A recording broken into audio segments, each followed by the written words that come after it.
And now, from beyond our dimension, this is the JeffMara podcast. Here's Jeff. Today's guest is David Suich. David has researched near-death experiences for 12 years, including NDE testimonies of over 700 people. And we're going to pick his brain this evening. David, thanks for joining us and welcome. Pleasure to be here with you, Jeff. Are you at this point 100% certain that NDEs are real? Oh, yes.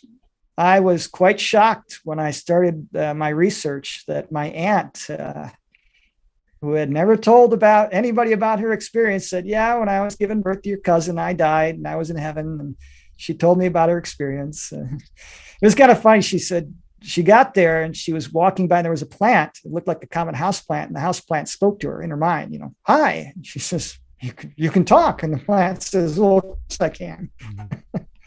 One guy, when I was looking for a vehicle, this salesman was missing an arm. And I didn't ask him about it, but he told me. He says, yeah, I was in an accident. I was water skiing and I fell and the boat behind us ran over me and severed my arm. And I arrived DOA at the hospital. And I said to him, well, did you see your body from above? Did you go through a tunnel? Did you see a light filled with love and purposefulness and peace? And he said, that happened to you too. Mm-hmm. Why would somebody make up a lie to never tell anybody?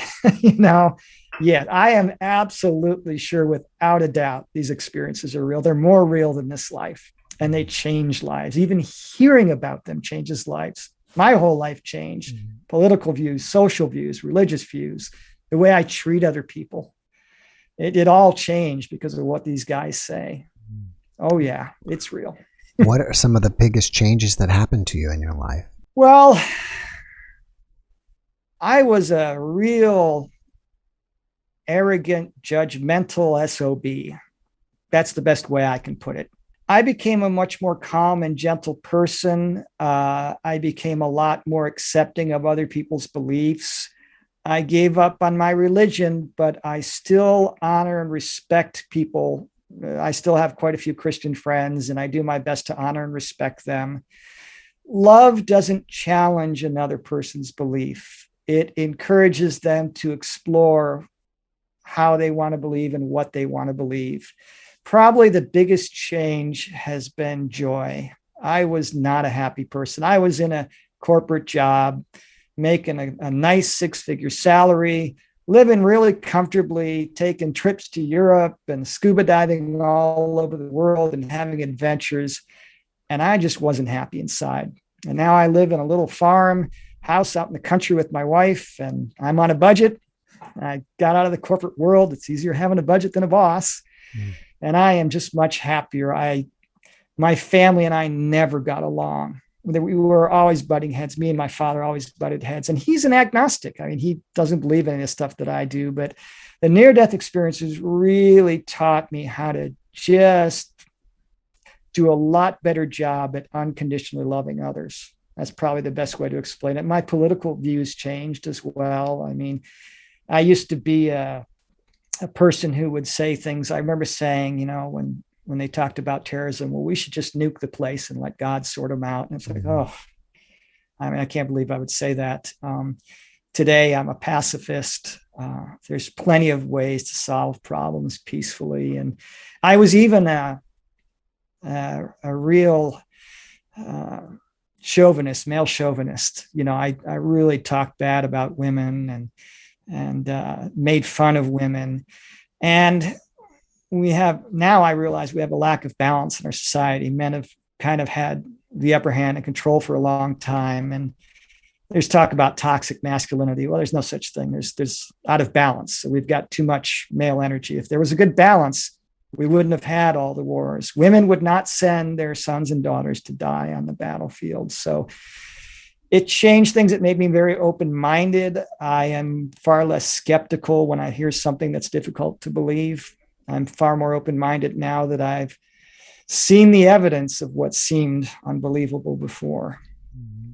It's a much better life. And as well, it can be difficult. Early on in my interviews, one guy I interviewed, it was a 5-hour interview. And he said, well, you're going to start developing psychic powers. I'm a retired engineer. I laughed at the guy because I said, I don't believe in that stuff. And it started happening. Nothing very useful, mind you. I'm not getting tomorrow's lottery numbers or which stock is going up, but I'll get things like, I'll get a flash of what's going on in somebody's life. And then I give them an encouraging word about it or something like that. It's usually something to help another. I can't focus on something and read people's minds or anything like that, but we all have psychic abilities. It's just a matter of to use them. So those are the major changes. I've kind of gotten my own idea of stages of the NDE from guests, and I've kind of put it into about 4 or 5 stages. They first maybe leave their body into the black void, and then if they go a little bit further, they'll leave their body and kind of be looking around in the room.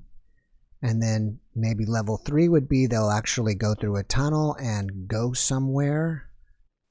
And then level 4, maybe they'll go all the way out into the cosmos. So that's kind of like I said, a level system I've come up with.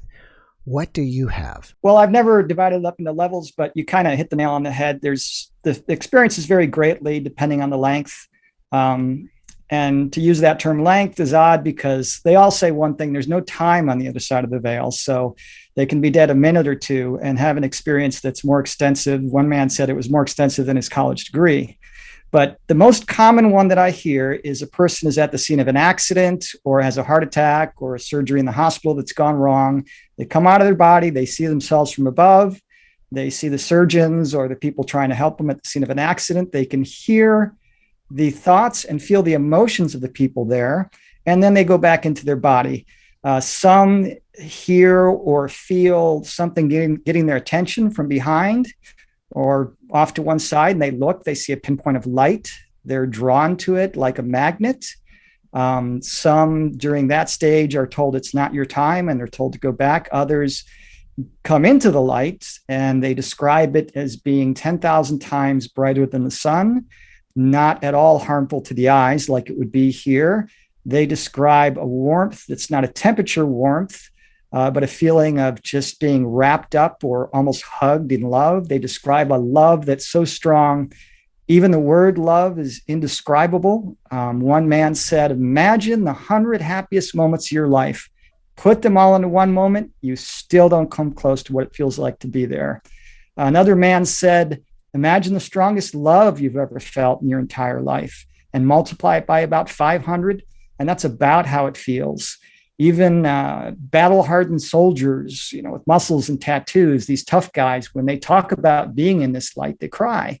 And many say it changed their life. It was the best experience of their life. The light, people don't have to be told it's God. It's like the universe reverberates his name. Some are given a life review where they go through their life from beginning to end. Some are told at that point they have to go back. Others are given a choice. This light or whoever they're with, some people are with spiritual beings or angels or a religious figure, whatever they happen to feel most comfortable with. Heaven creates the environment to make you feel comfortable. They're shown the benefits of them returning. And of course, if I heard their experience, they chose to come back, and it can be very difficult. Some people have very extensive, these are more rare near-death experiences, very extensive. Some are taken, one lady was taken on a tour of the universe and back to when the universe was created. One man said he asked several thousand questions while he was up there, and he was only dead for about a minute. And so they come back, all the pain in their body is back if it was an accident or a hospital incident. And that's basically it. They all vary completely. Some people are brought into gardens. Depends on what you like. If you're a nature person, they'll bring you into a garden.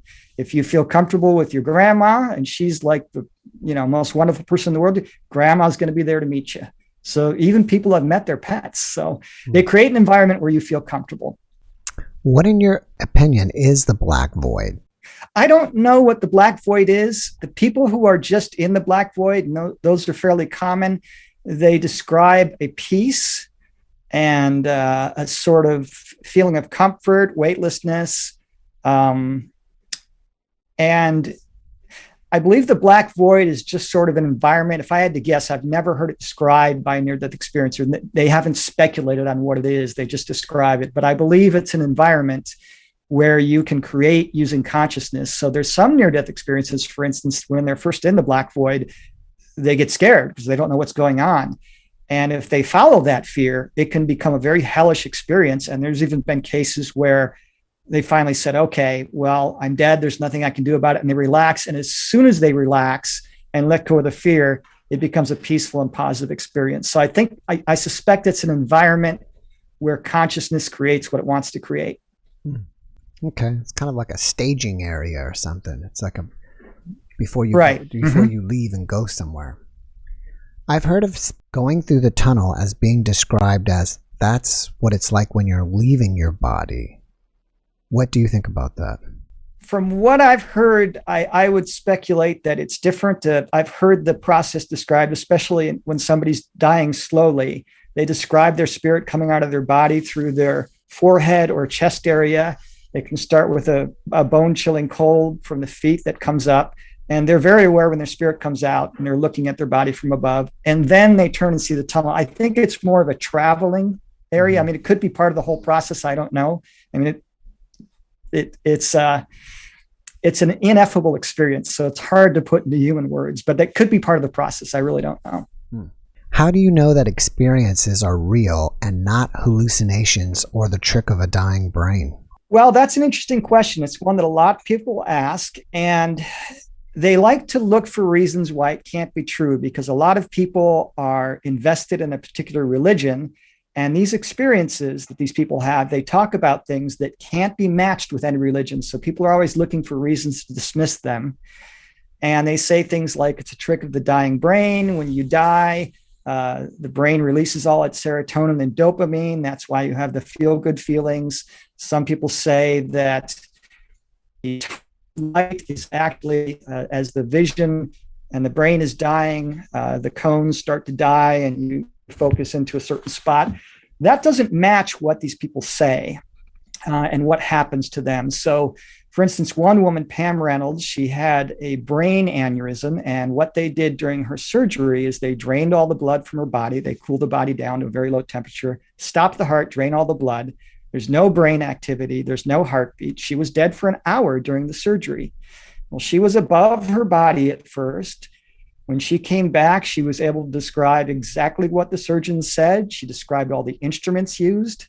That can't be dismissed as a trick of the dying brain. There was a little girl who was 5 years old. She died, I believe, of a high fever, and she was taken through heaven, she said, by Poppy. And as her parents questioned her, they finally figured it out that it was her great-grandfather.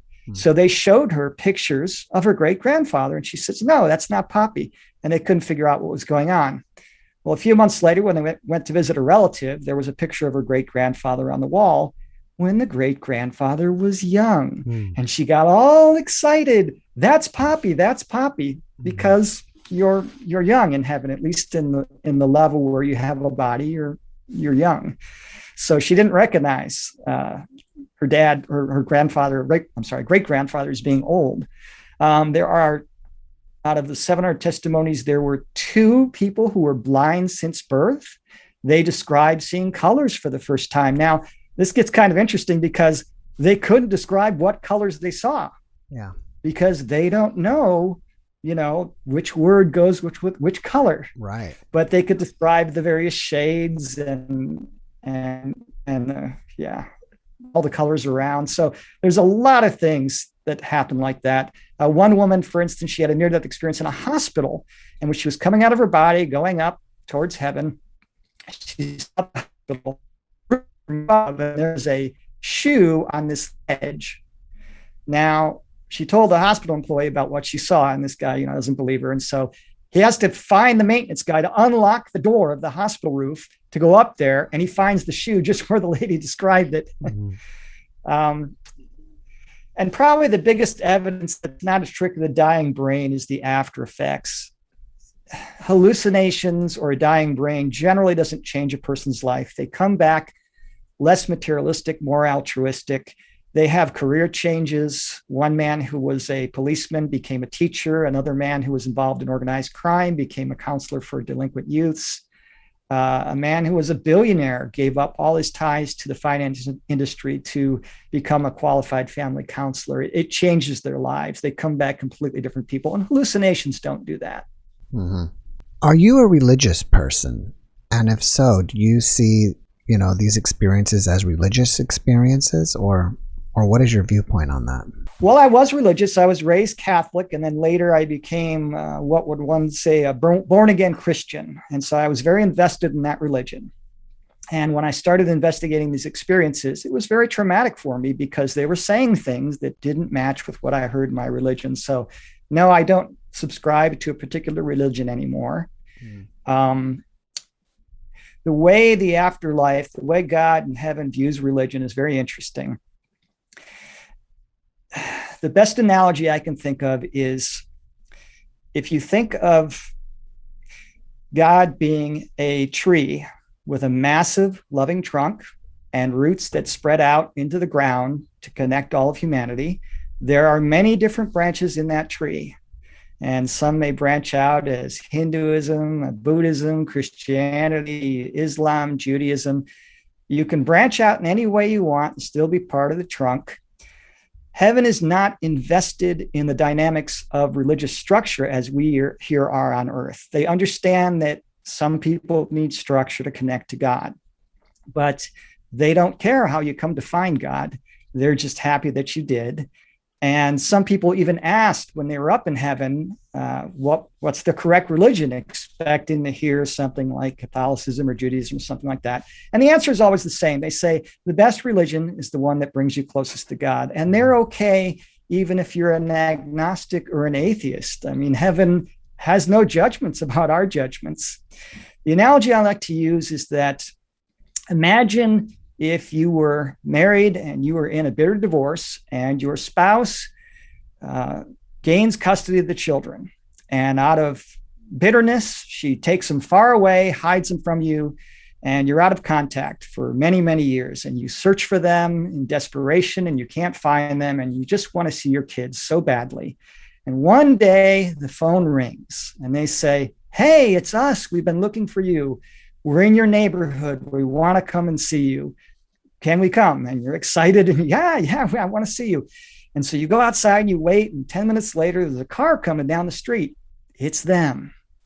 Now, do you care what kind of car they're driving? Do you care if it's a brand new car in perfect condition or if it's a beat up old car with a lot of problems? You don't care. You're just happy to see your kids. Heaven doesn't care if you're in a religion that's got, very good doctrines or if it's got a lot of questionable doctrines and bad beliefs that are off. They don't care.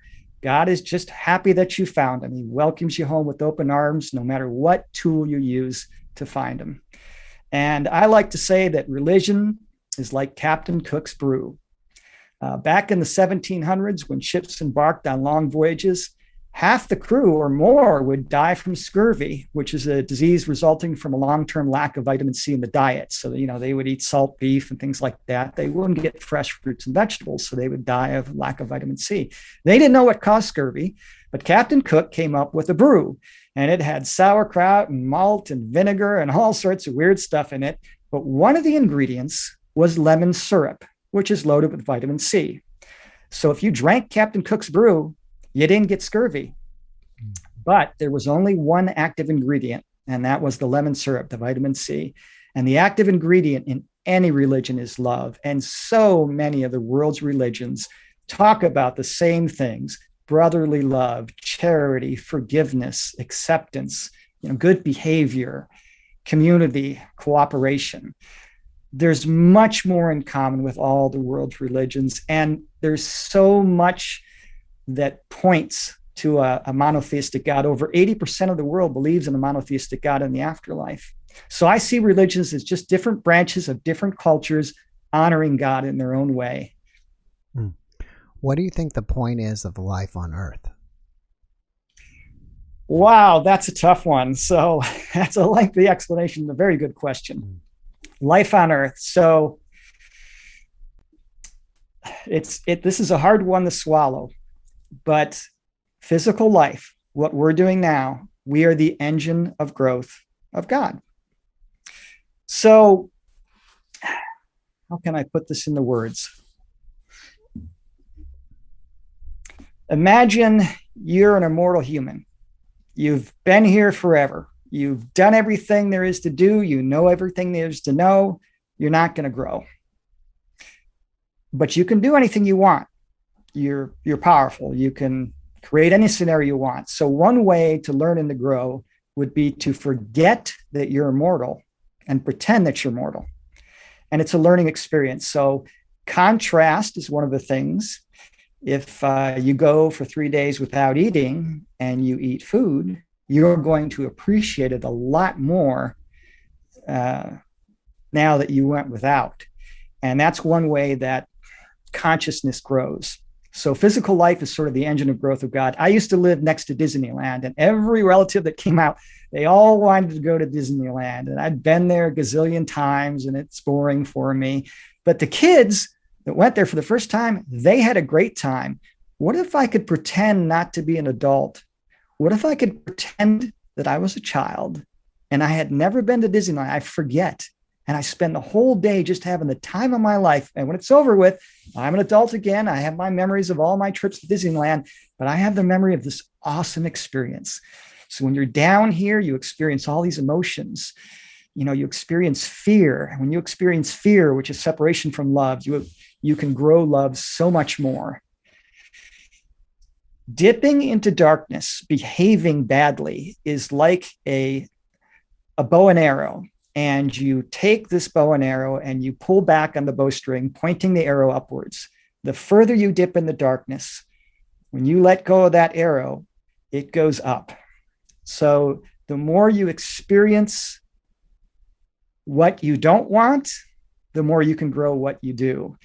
And it's also a fun experience. I mean, if you think about the ultimate virtual reality, what if you wanted to experience being a soldier in World War II? Okay, so you're a leader of a country, and there's this other leader of a country, and you're going to go to war, and you want to experience what war is like before you decide to do this. Let's say you had a virtual reality machine. We're getting pretty good with them right now. But what if this virtual reality machine was so good, it was indistinguishable from reality, and you're there in a war, and bullets are whizzing by? There's something missing, isn't there? Are you really scared? No, you know it's a simulation. You have to forget that you're in a simulation. So what we do as human beings is a little piece of God separates itself, comes down to the earth, pretends to be human, forgets that it's immortal, forgets that it's a piece of God, forgets that it's divine and eternal, and experiences all these things. And some of it's really scary, and some of it's really fun. But we are considered by those in heaven as the daredevil souls. We're the ones out in the fringes, the growth of God. We are on the outside of the fractal of God, causing the growth. We're like the funnest part of himself. So that's the best way I can describe it. Do you believe in reincarnation? And or do you believe that when we go back and we stay there, do we become one with God and we completely lose sense of self, or we're with him and then come back or go somewhere else? Or what do you think? Well, you can merge with God. I don't believe in reincarnation in the classic sense where it's one life after the other without a connection in between. I was very, very disturbed the first time I heard testimonies where they had life reviews and they described seeing other lifetimes, because reincarnation was something that was a no-no in Christianity. But the evidence became very overwhelming. So what it is just like a human being enjoys experiencing a different reality by reading a really good book or getting into a movie. I mean, you're into the movie if it's really good and you feel like you're there. Souls enjoy incarnating into different existences to experience a different reality, to learn, to have fun. So yes, we have multiple lifetimes. The average human being in temporal terms, remember, there's no time in heaven, so you can't really put it in temporal terms. But if you were to add it all up, the average human being is probably over 1 million years old. Most of the souls on this planet are very old because it's the most difficult planet in the universe to incarnate into. People have described incarnating onto other planets with intelligent life. So yes, it's a process that we do. In heaven, you can merge with God when you want. You can separate out again. Think about it like a computer program.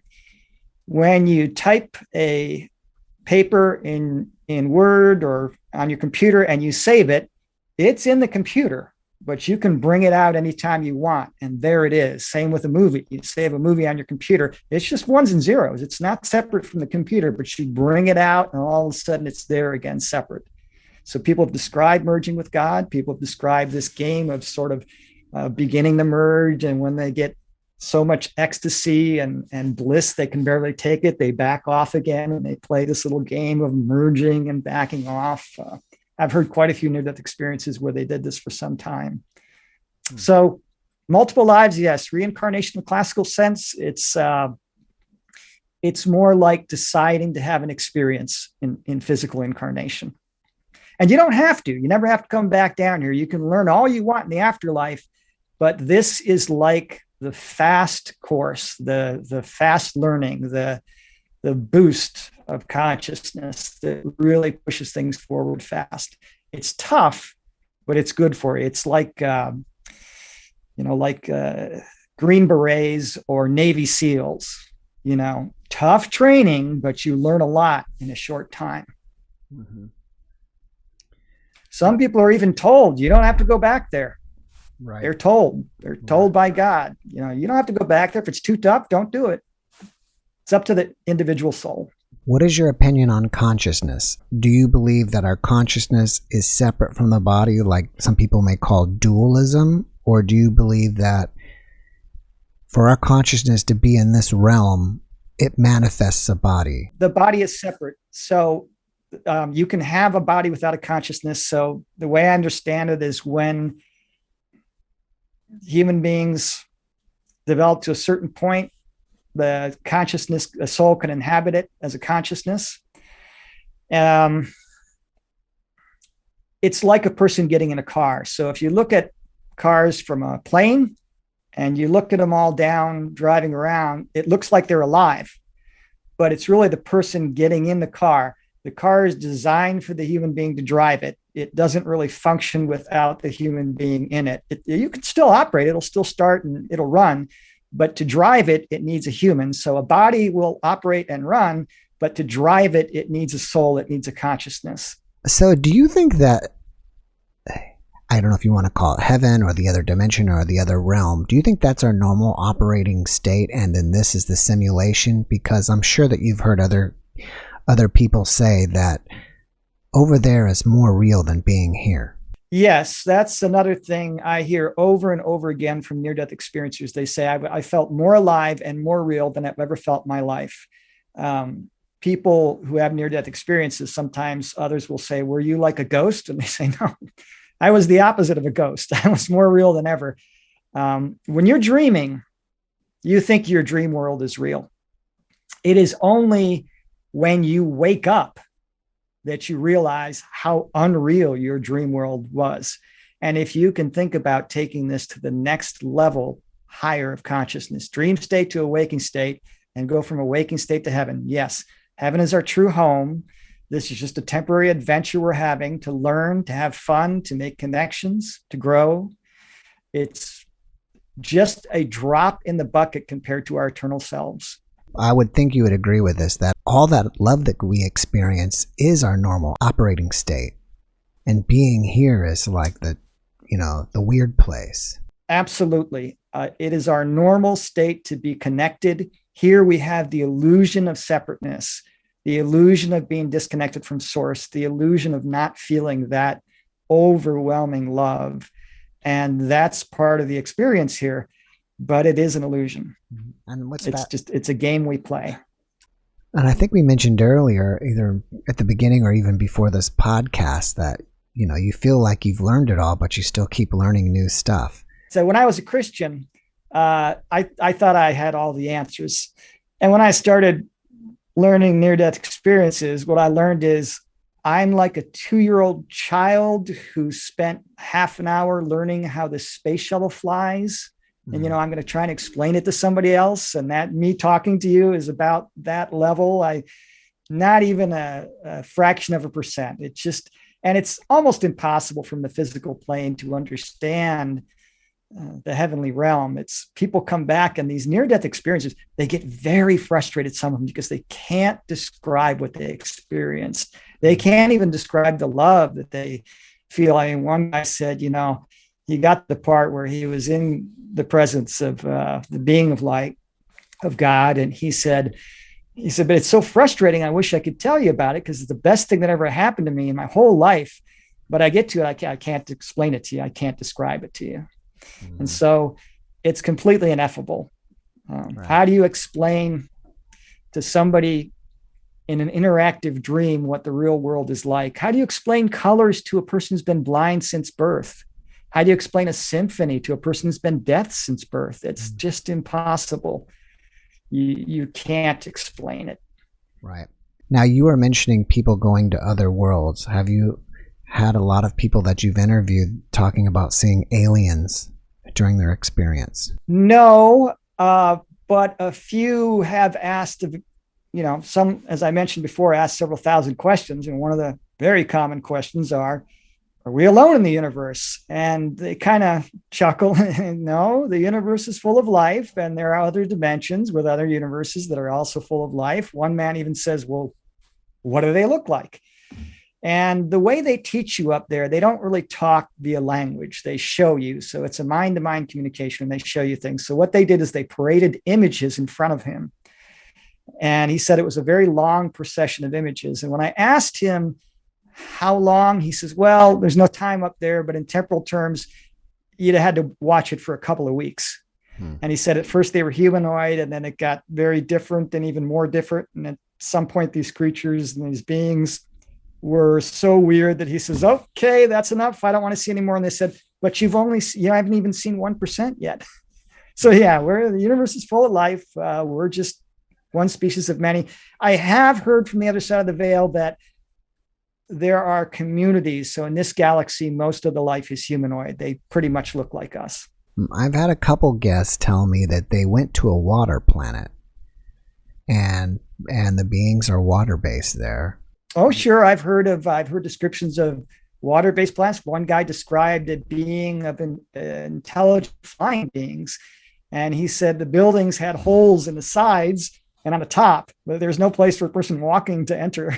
So there are some planets I've heard described where the weather was so mild that they didn't have structures. They lived outside. I've heard all sorts of odd descriptions, various places. Apparently, though, we have a lot of diversity. Apparently, in this galaxy, Earth was designed as a living genetic library, and we have a great diversity of life. And I have heard that some aliens travel the vast distances of space just to gaze at the great living library of Gaia because it's that beautiful. And I think, being born here, we don't always see their beauty, but, I have had friends, for instance, that took psychedelics and they describe seeing an indescribable beauty when they look at nature.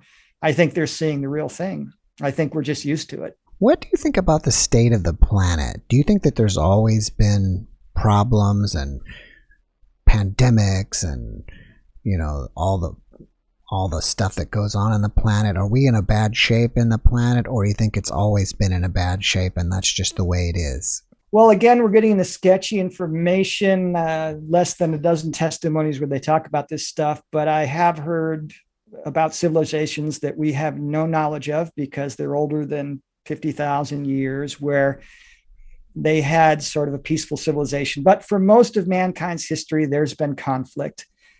And we tend to see the news, which is a well-crafted fear report. They're always reporting on the negative, rarely the positive. And so it tends to give us the impression that things aren't going well, when actually the opposite is true. We're playing out a beautifully elegant success story. Every planet in the universe with intelligent life takes one of two courses. They either destroy themselves through a combination of war and environmental disaster, or they learn how to live with each other and with the environment and cooperate, and they become an ascended species. We're on that second path. But just like any journey, there's always setbacks, a few major and a few minor. And the dance of consciousness is always 2 steps forward and 1 step back. And we are in a 1 step back phase. So the institutions that have served us for so long, government, the structure of authority, large corporations, those have to crumble. People have to lose faith in those to start a new system. And I've heard from near-death experiencers that within 150 years, this planet's going to look like a utopia. It won't be heaven on earth, but compared to today, it's going to be a utopia. It's just a lot of resistance to change by the humans that are here.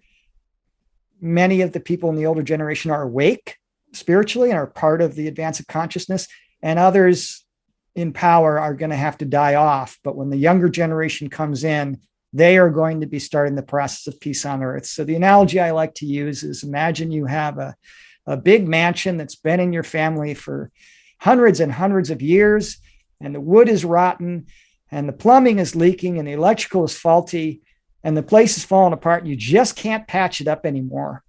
And the day the bulldozers come and knock it over, and you're watching it being destroyed, it's going to seem like the end. It's going to seem like this is just not good, but you're making way for something better. So we are in a change right now. We're in a major change. This is what some in the New Age spirituality community refer to as the Great Awakening. People are waking up. They're realizing, we deserve something better. Joy is our birthright. We're not supposed to sit in office cubicles all day long and be miserable in our jobs. And that change is going to be painful. Lee Carroll, one of my favorite spiritual guides, says to remember the terms suck. Slow, uncomfortable change.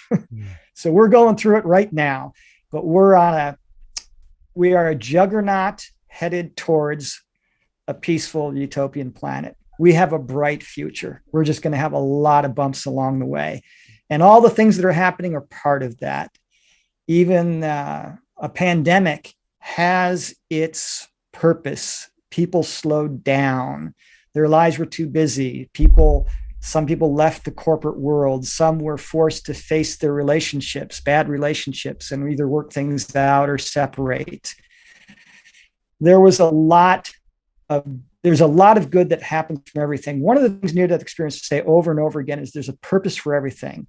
They say things like, there's a perfect plan and it's working itself out and it's perfection. Well, sure doesn't seem like it from down here. It seems pretty chaotic, doesn't it? Well, everything has a purpose to it. Everything is bringing us to where we want to go. So it's actually a great success story. We're just going to have to be really, really patient. And the biggest thing, the most important thing, is not to fear the changes. As we see the chaos around us, we had riots here in the US in the streets last year, and all sorts of economic chaos from the pandemic, and racial divides and religious divides and terrorism, and all these things are going to work themselves out eventually. They are going to work it out. And if you want to get some hope, look long term. Look back 500 years. If you lived in a village or a city, it was a regular thing that roving armies came through and pillaged the whole village and destroyed everything. Well, when's the last time you saw it on the news? There's a roving horde coming to destroy Boston. That doesn't happen. Even 120 years ago, you pick up a newspaper and you'll see they talk about lynching a young black man for fraternizing with a white woman. Well, we don't do that anymore. We're not that barbaric. So we're changing. It's just real slow. Humans don't like to change fast. So it's coming. I like to tell people, just be patient. Change is uncomfortable. We're going to get to where we want to go. Well, if we become this utopian planet, will it still be a place to come and learn? Will it, because we don't have all the conflict? Oh, absolutely. Generally, there's only one free will planet in the universe. I'm sorry, in a galaxy at a time, because it's like a research lab. You only need one, and once you get the information, you can share it with everybody. So there'll be another planet that goes through the chaos where souls go to incarnate and to learn. But we'll still have things. We'll have some manufacturing. They describe the manufacturing as being drastically reduced due to mankind's new, less materialistic nature. And it'll be in remote areas. There'll be small communities of about 100 to 150 people. They will teach the children, considered the most important resource, the most important thing in the world would be the children. And all of society will be focused on teaching them about love, nature, community. Some communities will specialize in music. Some will specialize in agriculture. Some will specialize in creative tasks or certain kinds of biological engineering. People will be able to communicate with plants, tell them where to grow, so we won't have to work so hard to make our gardens. It's really going to be a neat place, but it will still be a place where we can learn. And we'll live about 150 years, so the lifespans will increase as well. Has there been one or two NDEs that have just blown you away and even kind of changed your paradigm of thinking about things? Yes. Howard Storm's NDE. That was the very first one I heard. And I will never forget it because I was plagued with chronic tendinitis.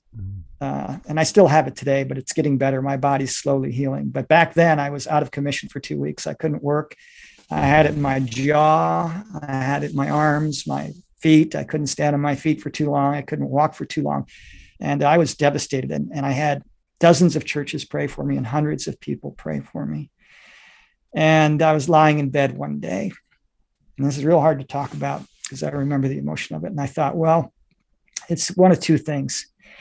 Either there is no God, or more likely there is a God, but I haven't been an obedient Christian. I'm a bad son. He doesn't love me. He doesn't care about me.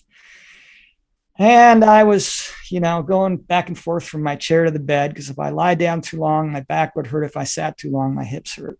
And I clicked on a YouTube video, and it was his YouTube video, talked about what happened. And he was kind of one of these tyrants that, was always screaming and yelling and controlling. And he died, and he was having a bad experience. He called out to heaven for help and got rescued. And he's being taken towards this world of light and love. And you can see how good and amazing and beautiful it is. And he thinks they've made a mistake. I'm bad. He says, I felt like dirt, garbage, filth. And I thought, they don't want me up there. And they stopped, and he was with Jesus. And Jesus is not like the religions portray him. He's the most awesome, amazing, really funny guy from what I've heard, person. But they stopped, and Jesus looked at me and says, we don't make mistakes. You belong here with us. And when I heard those words, I knew that my Heavenly Father never stopped loving me. And that was a moment that still touches me today. I get teared up just talking about it. Yeah. And probably another one would be The Birth Called Death is the book she wrote. Jordan, I can't remember her name, but she's in LA. So she's got a book called The Birth Called Death. And I think her last name is Jordan, but she was a 7-year-old girl who died of a fever, and her brother took her many times to heaven. And she had very extensive experience. And I learned a lot in that testimony as well. And there was some very beautiful, long testimonies where I learned so much. I think I've had 4 people say that they've been to a place that's Romanesque or Greek-like, and that's kind of where the Hall of Records or the Akashic Records are. Have you heard that description? I have heard about the Akashic Records. I believe that's what we would divide up and say is the first level of heaven. So there aren't really levels any more than there are levels of love. You love your newborn baby. Well, how many loves are there? We divide things up. But in the most basic level of heaven, there's buildings and roads and trees and flowers and mountains and streams. And it's very beautiful. And there are buildings in place of Akashic Records where you can go and learn from other lives and the past lives of other people. And basically the records of the experiences of all the souls of all creation, I would imagine. Some have described cathedrals that are glowing, that are built with crystals that glow with their own light. Now, this is kind of interesting because the first few times I heard this, I says, well, it sounds like they're mimicking our churches, and they said, no, we mimic them. We know at some subconscious level what the cathedrals look like in this reality of heaven. And we don't have crystals that glow with their own light. So we do the closest thing we have, which is stained glass, right? Mm-hmm. So yeah, I've heard about these beautiful buildings, and I've even heard about a process where they take this information it's not a book, but that's the best analogy I have. And you open it and then you absorb everything. You learn, what this record said. It's quite an amazing place of learning from what I understand, but I've heard it mentioned a few times. So what do you think inspires you the most about these NDE testimonies that you've heard? Well, that I've got a bright future. I'm never going to die. I'm never alone. That's a big one. The first one I mentioned, Howard Storm's testimony, when they sent him back, he was real upset.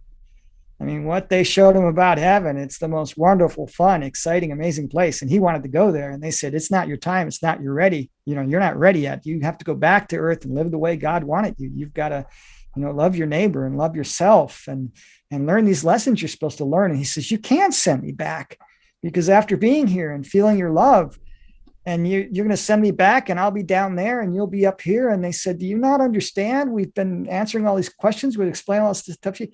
You've never been alone down there. You've never been alone for a single minute. There are always spirits and beings and guides and angels there helping with you, holding your hand. In the worst of times when you're crying, they're there crying with you. And just seeing all the stuff, these coincidences. There's another thing there are no coincidences. They all say that, no coincidences. So now just seeing all these little things that happen and how much help and support and guidance I get sometimes in my worst moments. You get a phone call from the person you needed to hear the most. And that's them. They're helping us. And just to know I'm not alone down here, because you feel alone. Sometimes you feel very alone. And that's a wonderful feeling to know I'm always loved and protected. And there's nothing I could do, nothing that would make God love me one bit less. That's a pretty good thing. I mean, you ever meet one of these guys, maybe a wealthy person who's, his son is everything to him. And no matter how horrible his son behaves, he's just like the best guy in the world. And he can do no wrong. You take that and multiply it by 1,000, and that's how heaven feels about it. They love us no matter what we do, no matter how badly we behave or what we do. They just love us so much. And that's a big comfort to me. Do you believe that everybody has a guardian angel or multiple guardian angels with them at all times? Yes, I've heard that most human beings have a minimum of 2 at all times. And generally it can be 5 or 10, depending on how hard of a time the person's going through.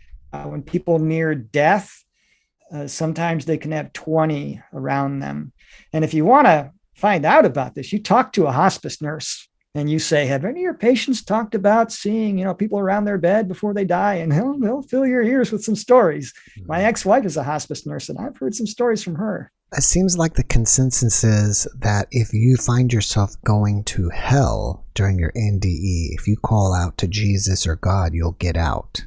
What do you think? Yes, it's been made pretty clear to me that hell is not a punishment. It's not a sentence. The creative, benevolent source of all life does not seek revenge, does not punish, it doesn't even have expectation, simply loves. But a person can become disconnected. They can decide to disconnect from source or focus on negativity or fear. And when that happens, you can have a hellish experience. Every single hellish NDE, and out of the 700, only about 5% were hellish experiences. But every single one, when they call out for help, they are always rescued, always. Even one guy who was a Nazi who tortured people in a concentration camp. And in heaven, he saw one of the young girls he tortured. And they could communicate. And he asked her for forgiveness. And she did. And he was immediately out of that place, gone. He couldn't forgive himself. That's why he was there. And she helped him. All right. With all these testimonies and research that you're doing, are you going to write a book, or what are you doing with all this? Yes, I published a book called God Took My Clothes. The name actually came from the very first experience I talked about, Howard Storm. He was in a hellish environment first, and he got rescued from there when he called out to Jesus for help. But he was naked the whole time during his experience, and he was real embarrassed about it at first. Mm-hmm. And the way they explained it to him is like, "You embarrassed when a dog is walking down the street? Do you go, there's a naked dog?" And no, that's just what a dog looked like. And I say, well, that's just what a human looks like. So yes, I spent quite a few years writing the book, and there's a free preview copy you can download at godtookmyclothes.com. And the book is available at all the major online bookstores in paperback and ebook, no hardcover yet. With the help of my wife, who speaks Spanish, we translate it into Spanish. It's not published in Spanish, so I'm allowed to give that one away for free. So if you speak Spanish, you can go to my website and download the entire book and read it for free. It's an Adobe Acrobat PDF document. Oh, that's great. You got anything else that you're working on that you want us to know about? No, I am thinking about a second book, because a lot of the stuff I heard from near-death experience testimonies was just too wild to put into a book about near-death experiences. And I was thinking about writing a science fiction book, talk about some of the alien stuff we talked about and things like that I thought I better not put that. I don't want people throwing the baby out with the bathwater, So I'm thinking about it. We'll see. I got a farm and a house I got to fix up here, and it's a lot of work. Yeah. Are you a public person? And if someone wants to reach out to you and chat with you after this podcast, do you welcome that? I absolutely am. My book is published fairly recently, so it's not, I'm not some big selling author. Anybody who wants to call me or email me, I actually have my email and my phone number on my website, godtookmyclothes.com. So they can call me. I don't charge for my services. I'm a retired engineer, so I have quite a bit of time, and I'm happy to help anybody who maybe, if you had a near-death experience and you just, family and friends might not accept you talking about it, you'll find me very open-minded. Or if you just have some questions about spirituality or going through a spiritual awakening, which can be quite turbulent, and I've gone through it, I can help you out. I'm happy to do that. We're here to all help each other and cooperate. That's great. A lot of people will say they have a body in the afterlife, a translucent body. Maybe even people say they're an orb. Do you think that there's one certain thing that we are, or you are whatever you want to be? Well, the purest thing is an orb, but you can manifest into anybody you want. So again, there's no levels in heaven, but for lack of a better term, on the lowest level of heaven, people have their bodies. They generally choose to be young. But even one girl was shown how, like, you go to the next higher level and you can come back as any figure you want. Matter of fact, angels, as they appear to people who have near-death experiences, sometimes they appear in our perception of angels, a giant person, white with wings and a halo, but they do that for our benefit to make us feel comfortable. In their natural state, they are radiant beings of light and love. I believe that those orbs of energy you just mentioned, that's sort of the natural state, if you can say that. And you can manifest anything. So these angels would ask these people having a near-death experience, are you comfortable with this appearance, or do you want us to appear a different way? I mean, they can appear as an animal or a person or a man or a woman or a loved one. They can do anything they want in terms of appearance. You can manifest anything you want in heaven. Thoughts are things. And that's one of the things they teach you. Your thoughts become things. So you create with your mind. Right. Yeah, I've heard more than one people describe angels as like 12 foot tall, 13 foot tall, really big. That's a common thing. And I think I've even heard someone say that we normally take the age of about 30-ish, but Yep, I don't know. That's mid-20s, 30s. That's exactly what I've heard over and over again. Yes. I don't know absolutely. why that's the golden age. Well, I think it's when you look best. I think I saw some survey they did a while back, and they said, what age do people look the best at? And for women, they said it was 27. For men, it was 28. So that's about what you look like in heaven. You look 27, 20. You look the best you do. So I remember one woman, she said, I saw my grandmother in heaven, but it didn't look like my grandmother. I says, what do you mean? She goes, well, my grandmother was an old woman with no teeth and wrinkled skin and gray hair and hunched over. And in heaven, she was a beautiful young 30-year-old woman with long black hair and smiled and had a full set of white, bright teeth. And yes, the other thing is the feeling, especially older people. You know, when your body gets older, it gets tired. When you're out of your body, you are feeling quite young and energetic again, and it feels wonderful. One young girl, as she was going through the tunnel with her, she was being guided by her brother. Sometimes they send somebody to guide you through the tunnel. Most of the time, not, but sometimes they do. She saw other people traveling towards the afterlife, and some people were sort of this calm, excited, what's next feeling. And others were, for lack of a better term, just like dancing, ecstatic with joy, like, why? You know? And she says, what's up with them? And her brother said, well, those are people who are in old, broken down bodies and full of pain, and they are overjoyed to be young and healthy again. So every time my back hurts or something, you know, I think, oh, it's only for a while. I'm going to be healthy and young again in the afterlife. And I'll come back. You know, you're coming back here. If you're here now during these exciting times, you're coming back. You're not going to miss the grand finale. Oh. You're going to be back for when we have finally achieved peace on earth and this utopian society. Anybody watching this, you've probably been working on this for a long time and many lifetimes. You'll be back for the grand finale of the whole thing. So you're saying the grand finale is in about 150 years? That's what I understand, but it's up to us with the timeline. So the faster we do it, the more uncomfortable it's going to be. If we want to do it easier, it's going to be slower. It's up to human collective consciousness how fast we want to go. It just depends. There's no set timeline. Before we wrap this up, do you have one last positive message that you can share with everyone? You are loved no matter what you do. And if you want to have a good life, you put out what you want. It's all about love. You start loving others, you're going to be amazed at the response, especially what's most meaningful to those on the other side of the veil is when we love people who our egos judge don't deserve our love and forgiveness and compassion. That's the most special thing to them in the whole world. So it's all about love. That's a great message. David, thank you so much for joining us. I really appreciate you, and I wish you massive success in whatever you're doing. And have a great evening. And thank you so much for the invite, Jeff. I really enjoyed this session. I hope to talk with you again soon. Me too. Take care. Thanks for watching the JeffMara podcast. I really appreciate you. Another way to show support is through YouTube memberships. And if you do, there are loyalty badges and other perks depending on your level of membership. All you need to do is click the join button underneath the video to find out more. Thank you for your support.